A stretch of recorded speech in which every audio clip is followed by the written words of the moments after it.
What's up, everyone, to another live of the Yankees Den podcast. I am your host, Lorenzo Scarabino. It is just me tonight. Jimmy did get stuck at work, so I will be covering the game tonight. Hopefully, he will be back tomorrow. We will see. But tonight is me by myself. So let's have some fun with this video. The Yankees did lose 1-5 versus the Chicago White Sox in game 3, the last game of this 3-game set versus Chicago before they face the Cincinnati Reds. We're going to dive in a little bit of a recap. Then we're going to hit the title a little bit. And then I got a few points that I want to get into. Nothing major. Shouldn't be too long to keep you guys up. But we just got to go over some things. Chris D. Yeah, Lorenzo, what's up? What's up? How are we tonight?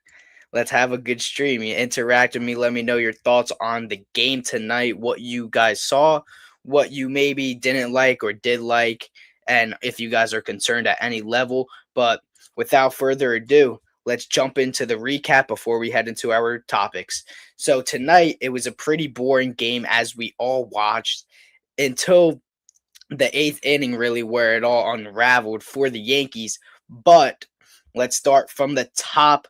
We have a solo home run from Colson Montgomery, who has had a great series so far. He's been tremendous in his first 140 games for the Chicago White Sox. He's hit 40 home runs. He has been great, and he does it again off of a lefty in the second inning, puts the White Sox up 1-0. And then in the second inning as well, McMahon has a great play to his left. He's had a few great plays this series. His defense is still up to par. And the next inning, in the bottom of the third, Ryan McMahon hits a solo shot opposite field in a way, left center gap, and he hits an Oppo Taco, ties it 1-1. Ryan McMahon has been hitting a lot of home runs opposite field this year, and it seems like he's found his power stroke lately to the opposite field, which is a great sign that he doesn't need to pull it. We need to see more of that, but I think he's been great. The platoon of him and Rosario have been good so far, and it isn't a need at the deadline, but for future, it could be fixed, but it isn't a need. Shouldn't stress about it. He's got a great glove. He's been hitting. Love him there. Love what he's been doing. And Rosario over there. Then we go in. Jazz actually hurts himself in his private area. He hits himself with a foul ball pitch and has to get taken out of the game.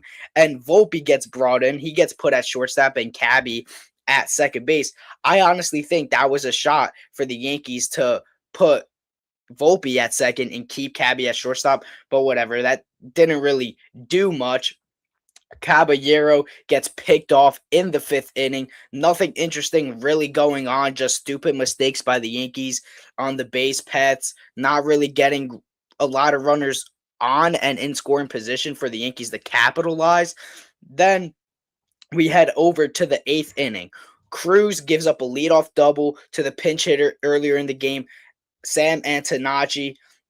He gets a leadoff double with no outs. Then Tim Hill gets brought in by Aaron Boone to face the lefties. He gets it put in a lefty lane, as he usually does, and he hits two straight batters back to back. First time in his career he's hit back to back lefties, two straight batters in a row, which was not what you want. Hill hasn't looked his self as of late. He's had a few outings where he's given up nothing, but a few outings have bunched up where he's given up a few runs and his control has not looked great.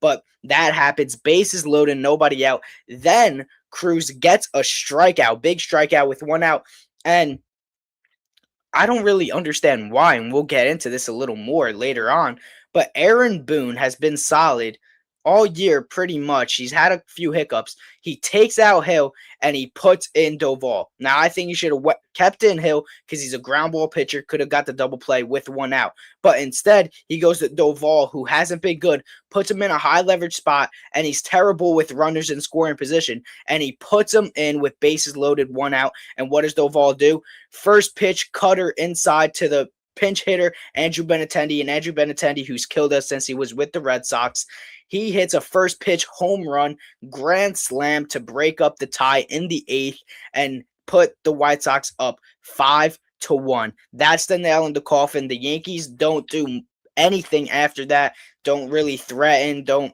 put up a fight, and they lose 1-5. They are now 44-28, if I'm not mistaken, still ahead of the AL East and the AL pretty much. But it was a boring game. The bats went cold. I want to bring this up by Rocky S. Spencer Jones with another hit. Yes, he did get a hit.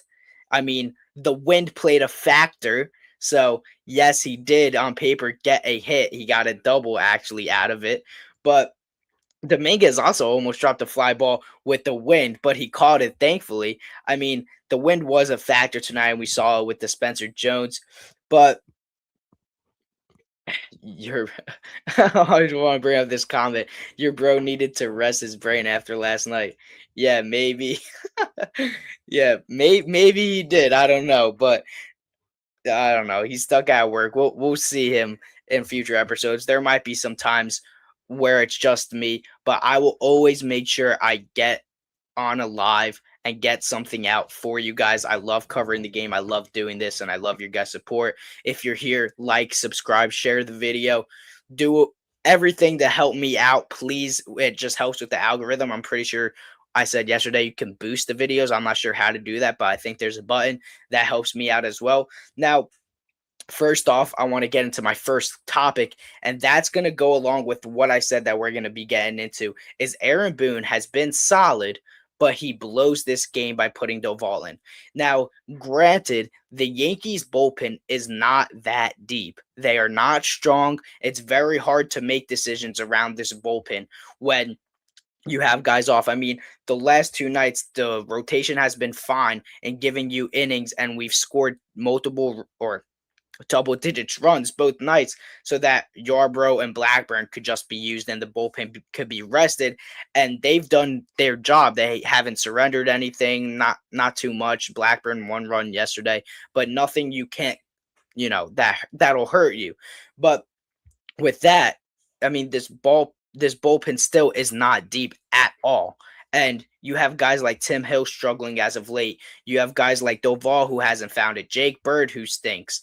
I mean, guys that should not still be in this bullpen are in the bullpen, and this is the reason why they're losing some games. I mean, it's not to cry over or get too upset or like throw your TV outside of your window because they lost one game. They still won the series, but you would like to see them, as every game counts, capitalize when they can.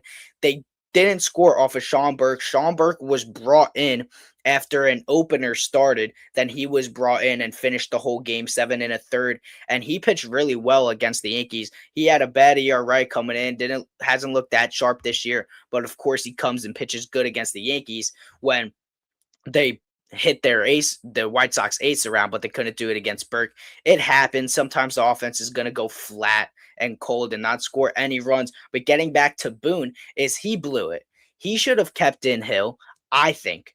I think he should have kept in Hill. He's a ground ball pitcher. You need the double play. I wasn't thinking that he was going to take him out at all, because then they pinch hit Andrew Benintendi, a lefty. Why would you put Doval? And we've talked about this all year on my live. I always say you put players in the best position to succeed. Now, sometimes it's going to happen. You're going to make bad decisions. You can't make great decisions every night, night in, night out, day in, day out. But what you can do is try and make the best decisions. And Aaron Boone doesn't always do that. Sometimes he just goes with what's on paper, the analytics, or I don't know really what he looks at, to be honest, because even looking at the analytics, you would see that Doval is not good with people on base. He struggles when there's people on base. He gets too worried about them. They get in his head, and it's not good. He starts being more wild and all of that stuff, and he throws a get me over first pitch cutter. Now, Andrew Benintendi's a smart hitter. He's not a bad hitter at all. He knows that Doval has heaters, and he has the sinker, the four seam, the cutter that he throws hard, and he's going to try and get himself ahead of the count and throw that fastball, right?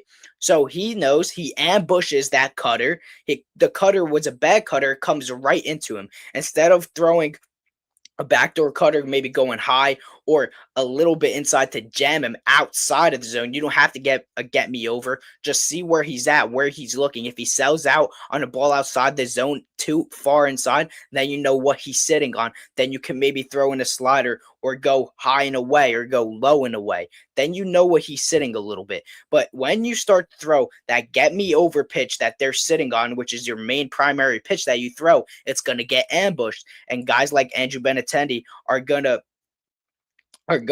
hit the ball and hit it far, and you're gonna lose games like that. I mean, it is that simple. That's what happens when you do that, and that's to Boone.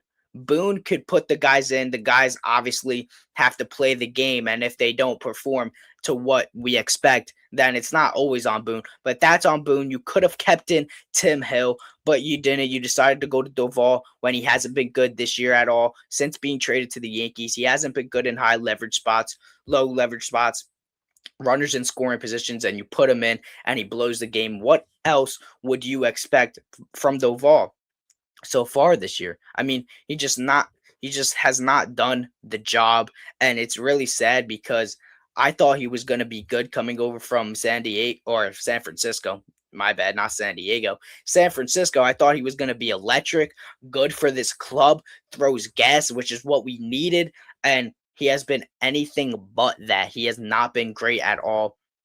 He needs to be out. You wonder, are his days numbered? When is his time coming? When will he be pulled out of this pen, essentially, along with guys like Bird? And I know Yarbrough and Blackburn pitched well when they came in the last few days, but listen, are they a part of a team that's looking to win a World Series and has World Series aspirations? No, that's not who you need. You don't need guys to come in and long relief pitchers when you're trying to make a run in the postseason. Maybe right now to eat innings when you need in the regular season, yes, to save your pen and to save rotation arms. But as you get into the postseason, you don't need long men out of the pen. You need fire guys. Guys that are going to put out the fire, come in, blow it by you, have electric stuff, blow you away, make hitters off balance, get you ground balls, get out of jams, not struggle in those situations. And then if they struggle, then it just happens. I mean, it's gonna happen. It's just not gonna not happen. Everyone struggles at a certain time and place. You know what I mean? So is it to get all worried about? No, it's one game, but we're gonna get into that because as so maybe it's not to get worried about, you could get worried about. There are a few things I think you could get worried about. And we're going to jump into this title before our next set of notes is Yanks win the series, but is there a slight problem? And the White Sox win the 5-1. Is there a slight problem? And what I mean by this is yes, the Yankees win the series. Great job by them. They sweep the Guardians, win the series against Toronto, win the series against the surging hot White Sox. The White Sox swept the Braves in 2 games and won 2 out of 3 against the Dodgers just before coming into town. And we won the series, took 2 out of 3 from them. But in this game, every loss and every win, you either raise concerns or things that you like. Now, with a loss like tonight, you raise a concern without Judge and Grisham going down.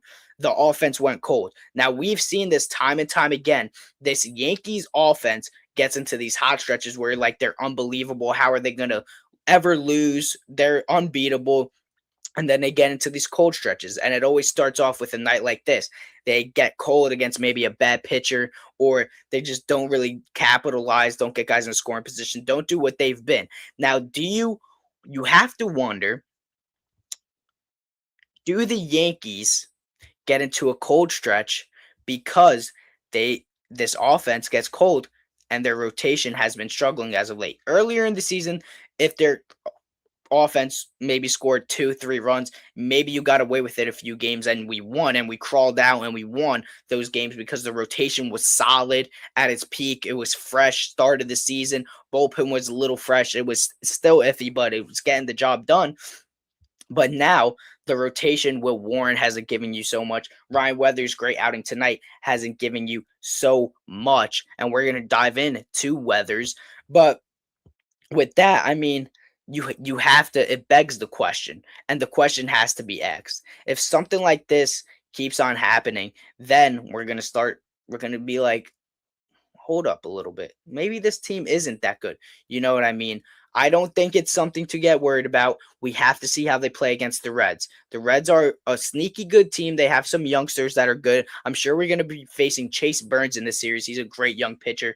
Rhett Lauder, we're facing tomorrow. We're going to get into the preview. He's pretty decent. Got to attack early on these young teams we've been facing. There's a lot of young teams in the MLB. We got to attack early, ambush their pitching, get on them, bring their offense down. Because once you get up big on a team that's young, they get down on themselves and they can't really crawl back. Versus a veteran team with more veteran leadership on it, they crawl back a little bit, have a little more fight, have a little bit more dog in them.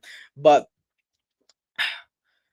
let me see what Chris D said. He said, bro, it's all about winning series. We are without Judge, Stanton, and Max. Yes, I 100% agree. We won the series. I cannot be.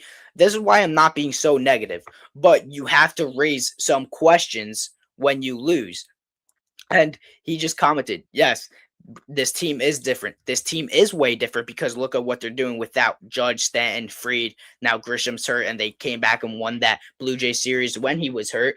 But you have to raise the questions. And the reason why I'm not so concerned and I'm not jumping and I'm not freaking out is because they lost the first game against the Blue Jays and then they won the next two. You know what I mean?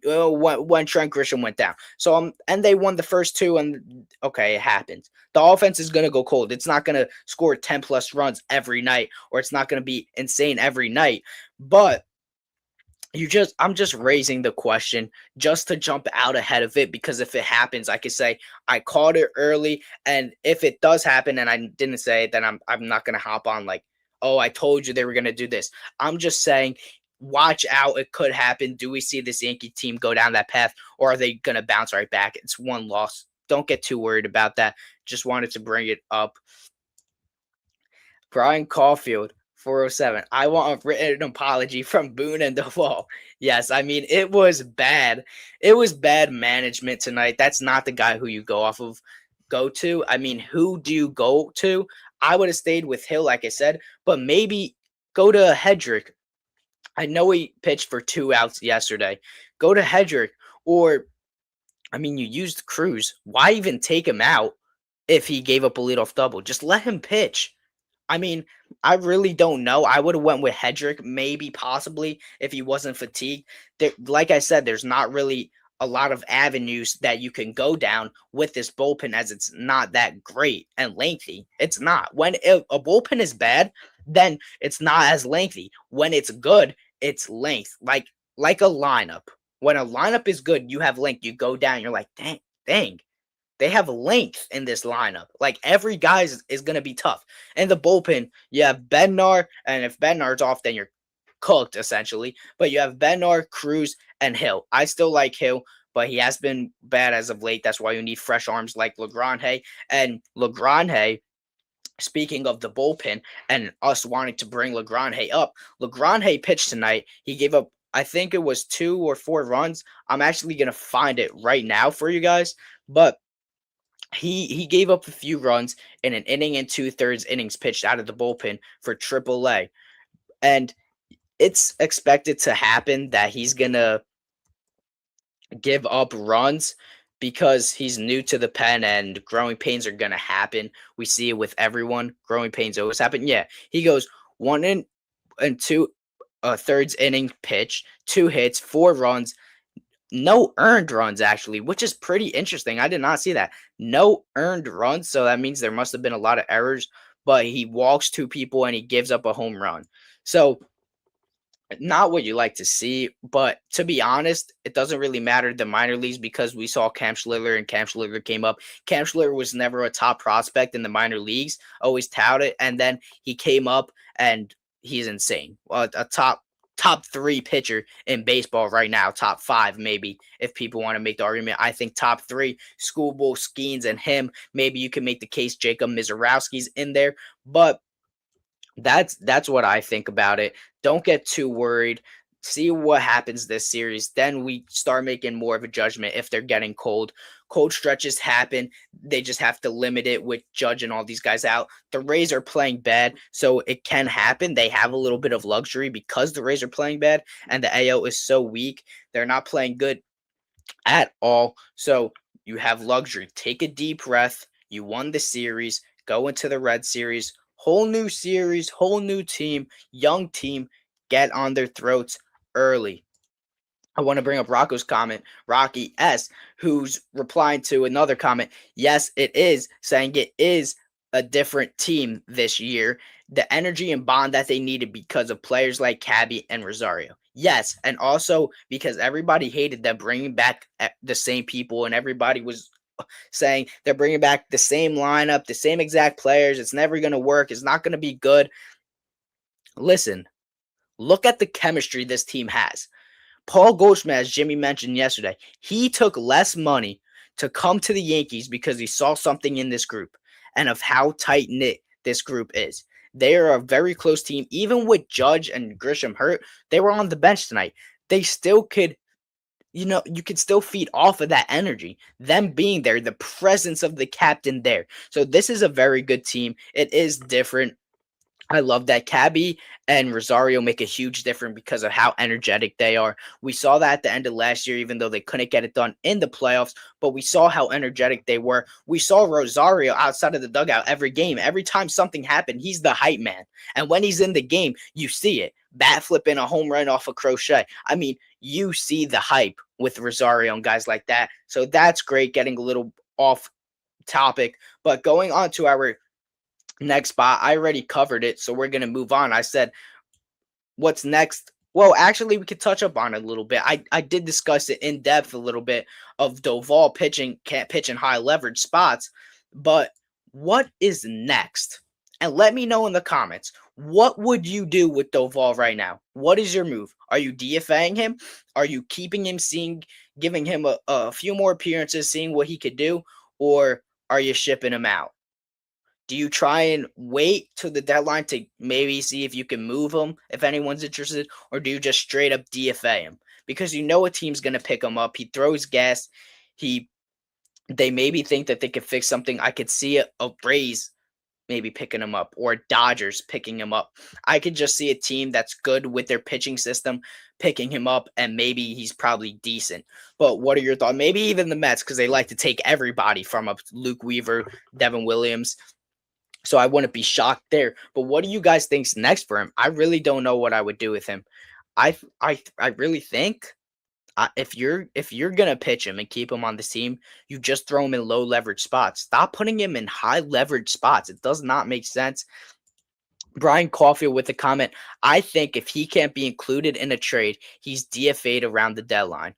And I want to bring up Rocky. We'll get to both of these comments. We'll answer them all in a bulk. I like Doval. I don't know how anyone hits his motion and the pitches. He needs to throw more straight fastballs. Now, getting back to the first comment we're gonna reply to is by Brian Caulfield saying, I think if he can't be included in a trade, he's DFA'd around the deadline. Now, I agree with that. Put him in low leverage spots for right now. Don't put him in high leverage spots. We see what he did. Sometimes, and his 8 out of his last 9 appearances before tonight. Tonight was the ninth that unraveled, the ninth appearance. 8 of those were scoreless, I'm pretty sure, if I'm not mistaken. So, but those were in low leverage spots, not really high leverage spots. He builds up scoreless outings, gets put in a high leverage spot, doesn't deliver. Keep him in low leverage spots, as well as Jake Bird. I mean, this is what I'm talking about. You have to say that you have to put Jake Bird and Doval in low leverage spots. Who else are you putting in low leverage spots? You're putting Yarbrough in a low leverage spot. You're not going to put him in a high leverage spot in a game. Are you going to put Blackburn in a high leverage spot? I mean, Tim Hill, the way he's been pitching, there's limited guys. This bullpen needs fixing up. And that's what we've been talking about. This team is different. It's the deepest team since '09 constructed. Yes, I've said it's poorly constructed because they didn't fix the catching position and bullpen position when it was still issues from last year this offseason.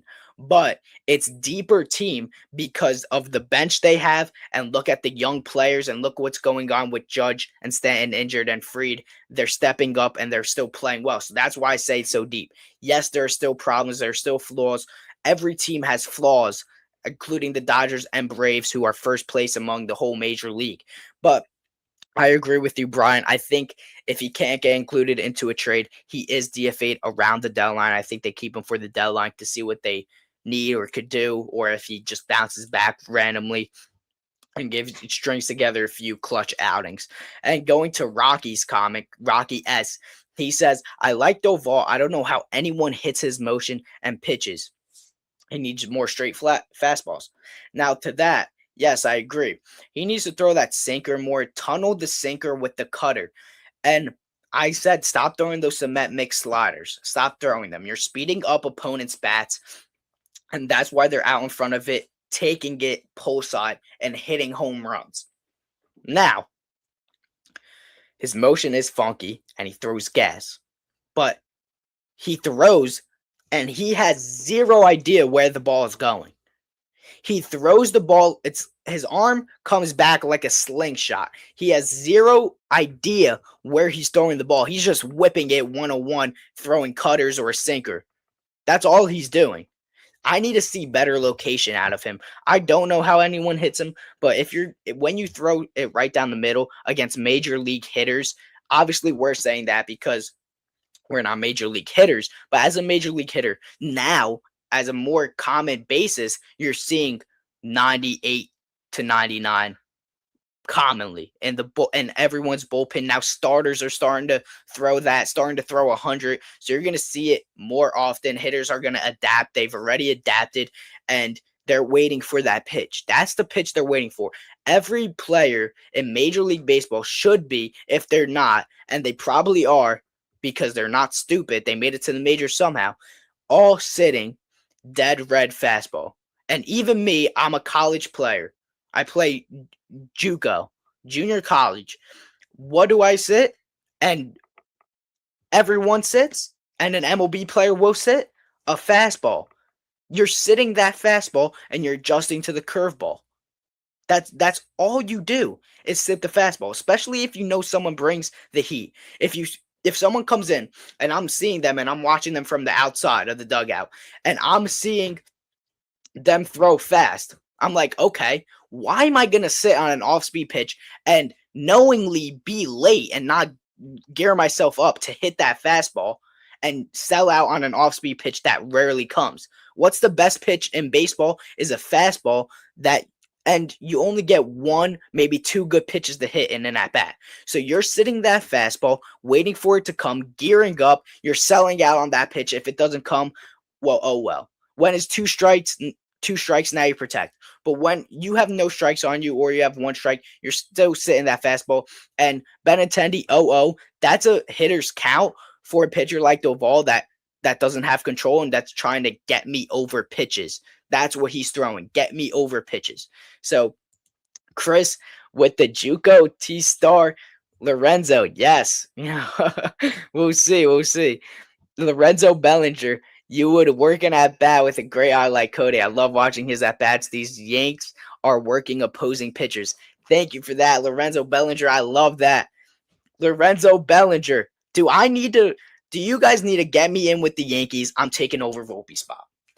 Call Brian Cashman right now. Sign me to a deal. I'm taking Anthony Volpe's spot. I'm going in there. I'm working great at bats. I'll give you guys a great eye. I will bunt the ball. I will do anything you guys need me to do, and I will help this team.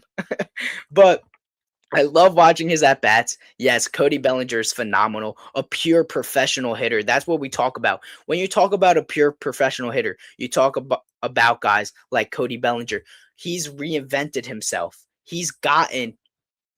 I'm writing to Brian Cashman, Chris D says. But you see guys like Cody Bellinger who reinvented himself. After he got injured, he was insane with the Dodgers, got injured, stunk, wasn't good, went to the Cubs, was good, shortened his swing with 2 strikes. Now he's more of a slap hitter, reinvented his swing. Now he's more of a contact hitter, pulls out the power stroke when need be. But He's a great pitcher. And when you talk about those guys, talk about him, and you know who else you bring up? Prime 2019, 2020 with the Yankees, DJ LeMahieu. That was the For me, that was my favorite pure hitter of the Yankees that I've started watching. Now, I started watching the Yankees 2015, 2016. That's when I started watching. But DJ LeMahieu was great until he got injured with all those injuries. He was the perfect hitter for them and perfect leadoff. He came and what did he do? Hit won a batting title. He was a great pure hitter. He knew exactly what he was doing with the ball. If there was a draw in an infield, he's making sure he's getting it past. He always got it past. He was clutch. And he's noted if there's a shift and the right side is open, he's waiting for the ball to travel and slap it that way. He's not pulling, he's waiting and he's slapping. Even if he gets jammed, he's coming, you come through, and if you're trying to come around the ball and pull it, you can see because their bat whips around. It's a longer swing. Now when you're trying to go the other way, you stay inside the ball, and you saw that a lot with DJ LeMahieu and guys like Cody Bellinger. They stay inside the ball and let it travel, and as it comes in, it hits the plane of the bat right at the end. It's still passing through the same tunnel and zone, but it's hitting deeper, and that's what professional hitters do. That's what DJ LeMahieu did best. That's what Cody Bellinger does. You see him get inside out a lot and still gets hit and dunks it in. Great hitting. Caballero is even a great situational hitter as well. Aaron Judge does it. He situational hits a lot. Can't act like he doesn't, even though he's having, he got injured and he wasn't at his best, but he was still doing pretty good. But with that being said, that's all I got to say on that topic. So let's get into our next. This topic, I want to get into Ryan Weathers. Now, Ryan Weathers goes 6 1/3 innings, gives up 3 hits, 1 run, 1 walk, 8 strikeouts.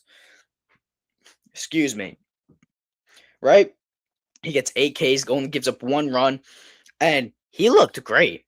I thought he looked great. This is the start, and this is what I said yesterday: 3 or less runs. This is the outing I was looking for. He bounces back. We talked about he's getting up in his innings, right? He's reaching that high limit of 94 1/3 innings pitched. He's reaching that. He only gave up 3 hits as well. So with him reaching that, he's had a string of bad starts, 4 bad starts, maybe a few in a row where he's given a 5+ and hasn't looked great.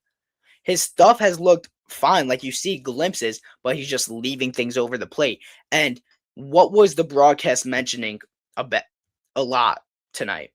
If you honed in on the broadcast, and I love listening to the guys talk because they know a lot. They obviously know more than we do, and they know a lot. They said, "What are the White Sox going to be sitting?" They said that at the post game too. Jack Curry, what are they going to be sitting? They're going to be sitting because of what's being told to them. Their scouting report is Ryan Weathers is going to throw a lot of first pitch fastballs. He's going to get ahead in the count. He's going to throw first pitch fastballs. What does he do? He mixes it up. He throws that changeup. He throws the off speed, the sweepers. He starts to get ahead in different ways, and that's what he needs to do. You figured out that your fastball was getting hit early in the count and jumped on. It was getting ambushed, like Kosa Montgomery ambushed his fastball. Now you start thinking and you learn. That's how you tell if players are good and they're coachable. They learned from their previous outings, and he learned. He switched something up, and he did good today. Now I would like to see that for the rest of his starts, him mixing it up, fastballs, change up, starting to count, getting ahead in different ways than putting guys away like he does. He has electric stuff, no doubt about it. His ERA got inflated, and it doesn't do him justice because of a few bad outings, but he's been solid aside from this bad stretch. And I said, can he be consistent until Fried returns? I still think, don't get me wrong, I still think the bullpen is his best option for this year when Max Fried returns. Or maybe it's Will Warren if Will Warren doesn't step up and Ryan Weathers does great. But I'm saying Ryan Weathers because of his his injury history, and his innings limit. I still would put him there. But if he could be like this and 3-0 runs every outing until Fried comes back, maybe he has a hiccup. But if he could be solid and pitchable and watchable until Fried comes back in the rotation, then that's a win for the Yankees. He got back on track tonight. He looked fantastic. Give him all his praise and all his flowers. Even though the Yankees lost, it was not his fault. He pitched tremendously, showed you that he can still pitch at a high level, even though he's reaching his limit, and he could get past maybe that limit, that innings limit. Now I want to bring up this comment. I miss Max Fried and him obsessively gripping a baseball in the dugout with his stash. Now, I miss Max Fried too. I love Max Fried. I loved the signing. Jimmy, my co-host, doesn't really like him for the reason is the playoff success. He hasn't had much. Maybe until he went to the World Series, he had success, right? But I don't really give a rip because he does a lot. He's been great as a Yankee so far. Until the few starts leading up to the injury, he's been great. And in the playoffs, people are talking about the Blue Jay start, the Blue Jay start. Did you watch the wild card series? Did you watch what he did the first game against him versus Crochet? Did you watch what he did against the Red Sox lineup? He carved them up. He pitched good. He still needs to, for him being Max Fried, and you expect him to be an ace. Yes, you would like him to pitch solid and great every playoff start and show up like Garrett Cole. Garrett Cole's a different animal in the playoffs. He has a hiccup like he did in the wild card, but he most likely always shows up. That's what you want from Fried. Hopefully you see him make that next step this year as he comes back. Hopefully he's still good from this injury and he's fully healthy. That's why just let him heal up, give him time. But yes, I miss Max Fried in there. He was a staple in the rotation until the injury. So he's just a gamer. I really like Max Fried. He's a heck of a guy. Knows how to spin the ball really well. You see him, like Chris mentioned in the comment, gripping the ball in the dugout. Can't wait to go back out on that field every fifth day. But yes, we miss him. But Ryan Weathers looked great. Still thinks he needs to go in the pen, but hopefully he could sustain a few consistent starts until Fried returns. We don't know when that will be. We haven't really got that much into Fried because there hasn't been so many reports of what's going on with him, and I find that odd. I don't know what's going on, but yeah, I mean, I can't wait for him to come back. And Brian Coffey with the comment: what is your prediction for rotation in September, assuming everyone is healthy? My prediction. So I predict that it's going to be Cam Schlittler's your ace, Garrett Cole's your two, Max Fried is your three, Rodon is your four, and your five, I think, is going to be Will Warren when everyone's healthy. And then your bullpen, you're going to insert guys like, because you said assume everyone's healthy, you're going to insert guys like Clark Schmidt and Ryan Weathers in your pen. Now, I thought of something, and I wouldn't be opposed to it because I like this player a lot. He just has a lot of injuries. Clark Schmidt is phenomenal. He's a great pitcher when he's on the mound. Do the Yankees put, if Will Warren continues to struggle and give them just 4 innings or 5 innings, do the Yankees put Will Warren and Ryan Weathers in the pen? And then do they bring a fresh arm that's coming back from injury, although he's coming back from injury, a fresh arm essentially? Do they put him in the rotation and see what he does in the rotation to get some innings? I don't know. But I believe that it will be what I just said. I think it will be Schlittler, Cole, Fried, Rodon, and Warren. I think that's your bullpen going into, or rotation going into September. That with any trades that happen, we're talking about hindsight right now. Looking at it, hindsight, if the Yankees don't make any trades, that's what I'm going. If they make trades, then obviously it's going to be different. You're just going to ship out the 5-starter, which is Warren, Weathers, Schmidt, and insert them into the pen, and then you're going to add whoever you trade for, which I think would be a Skubal or we talk to the Twins a lot if they keep losing.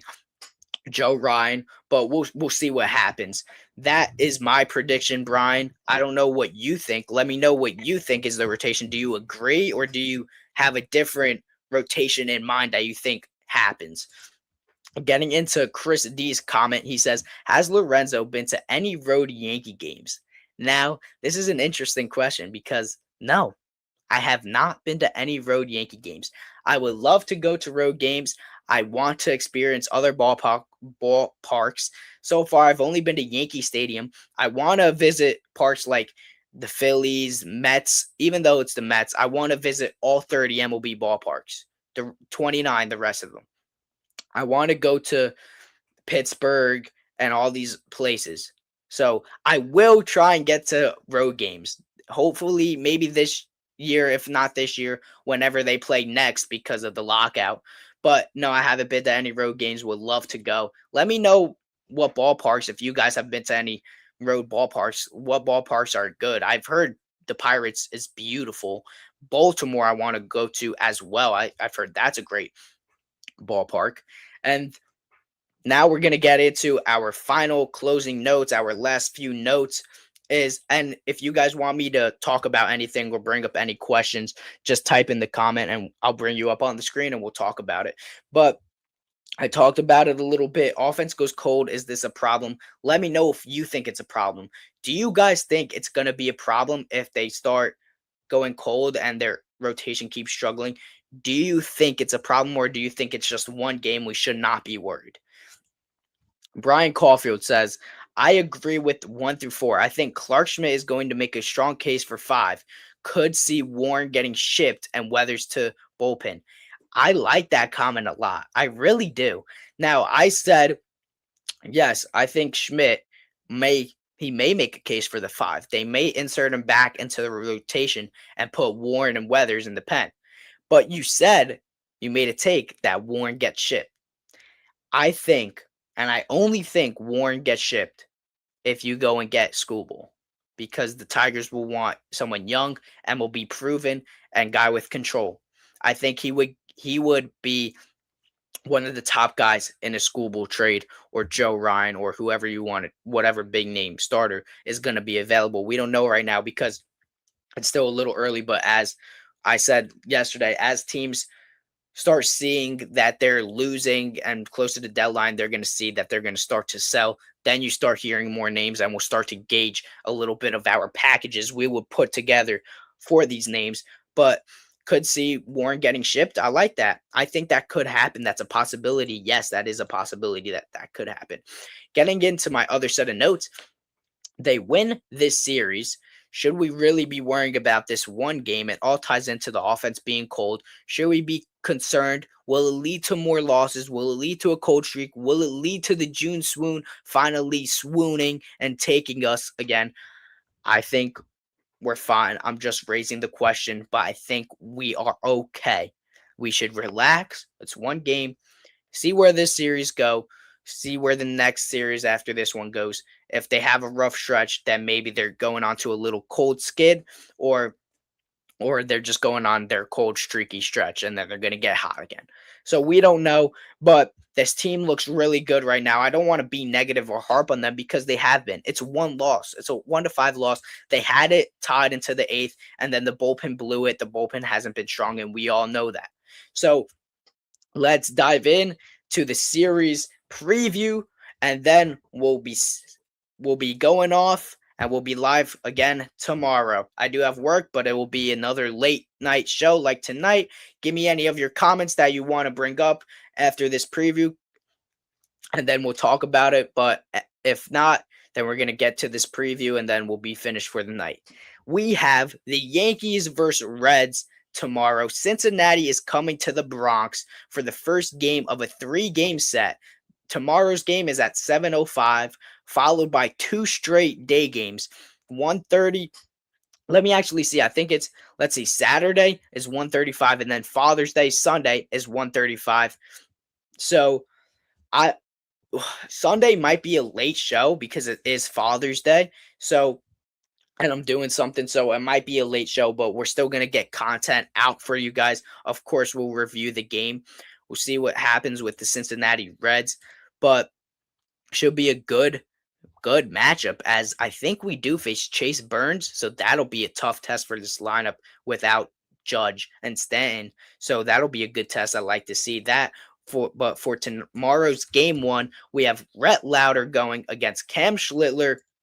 Cam Schlittler holds a 1.82, leading the AL, excuse me, an ERA, going up against Rhett Lauder, who has a 4.6 ERA. He's dealt with injuries throughout his beginning of his career. He's dealt with another injury this year that stopped him. He's been on and off. He has a 4.6, but he's got good stuff. But sometimes his stuff is flat. So we'll see what the Yankees do. Do they attack early? Hopefully they do. They just got to attack, put pressure on him, make him feel the weight of the Bronx. These young guys got to get going. It's a righty tomorrow, so I hope to see Spencer Jones back in that lineup, Jason Dominguez in the lineup. I wonder who starts at shortstop tomorrow. If Jazz is okay, maybe Jazz isn't. It needs a day with whatever happened tonight, and you see Cabby at second and Volpe at short. I would switch it, but they're not going to do that. Probably see McMahon in there again, and then we'll see Cody Bellinger and guys like that. I don't know what the next two games look like for the Yankees, who they'll be facing. I'm actually going to look at that right now for you guys. I'm going to try and find out. If you guys could find that out for me, if I don't find it, pull this up quick enough. I'm looking right now. Let me try and pull this up. Okay, so I have it. So game one tomorrow, like I said, Schlittler versus Lauder. Then we have game two, 1:35 Saturday, which is Will Warren versus Andrew Abbott. It's a lefty. I don't expect to see Spencer Jones in that lineup. I expect to see the platoons, Goldschmidt leading off, Rosario playing third base, and I think Volpe gets a start at short because it's a lefty and he hits lefties better, and Ali Sanchez gets a start behind the plate. Garrett Cole versus Corbin Burns, I was going to say. Chase Burns on Sunday, on Father's Day, 1:35 start as well. Cole versus Burns be a great matchup for the team. Hopefully Jones is in there again versus the righty.